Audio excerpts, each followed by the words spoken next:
കണ്ണാപ്പി live പോകുന്നുണ്ടല്ലോ. ഇവനെന്തിനാ ഈ സമയത്ത് live പോകുന്നേ? കേറി നോക്കിയാലോ, എന്താ സംഭവം എന്നൊന്നും അറിയാലോ. അയ്യേ, ആകെ 2 പേരേ ഉള്ളോ? ഈ 2 പേരോട് ഇവൻ എന്ത് സംസാരിക്കുവാ? തൽക്കാലം അവൻ എന്നെ കാണുന്നതിന് മുന്നേ തന്നെ അങ്ങ് മുങ്ങിയേക്കാം.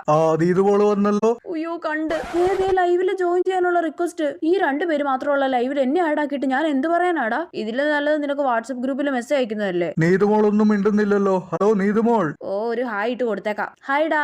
നീതുമോൾ ഹായ് ഇട്ടിട്ടുണ്ട്. എടി ലൈവില് ജോയിൻ ചെയ്യടി, ഞാൻ റിക്വസ്റ്റ് ഇട്ടിട്ടുണ്ട്. ഓ, പിന്നെ ഞാനൊന്നുമില്ല, ഇവിടെ വീഡിയോ കോൾ വിളിച്ച് എടുക്കത്തില്ല, പിന്നെ ലൈവില് ജോയിൻ ചെയ്യുന്നേ.